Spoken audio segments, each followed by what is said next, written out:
Few months এগো আমি স্কিনের এই রিফ্রেশিং মাইসেলার ওয়াটারটা পিয়ার হিসেবে পাই, তারপর থেকে আমি এটা রেগুলার বেসিসে ইউজ করতে শুরু করি। Hello everyone, this is Nishu from Nishu's vibe. So আজকে আমি তোমাদের সাথে মাইসেলার ওয়াটারটা ইউজ করে দেখাবো। এটার তোমরা কয়েকটা প্যাকেজিং দেখতে পারবে।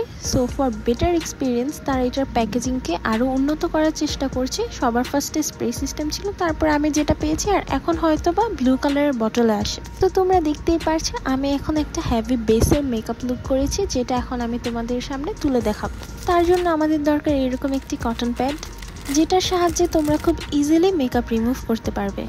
এতদিন ব্যবহার করার পর একটা কথা আমাকে বলতেই হবে, যেটা চোখের সংস্পর্শে এলে কোনো ইরিটেশন করে না, যেমন আমার প্রিভিয়াস মাইসেলারটা চোখে গেলে জ্বালা পোড়া করতো। সো সবার ফার্স্টে আমি কন্ট্যাক্ট লেন্সেসগুলোকে খুলে নিচ্ছি।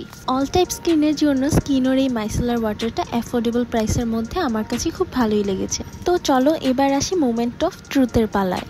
আমি আমার প্রয়োজন মতো কিছু ড্রপস মাইসেলার ওয়াটার কটন প্যাডে নিয়ে এখন আপনাদেরকে দেখাচ্ছি। কোনো প্রকার ডলাডলি ছাড়াই এটা আমার স্কিন থেকে মেকআপগুলোকে সুন্দরভাবে তুলে নিচ্ছে।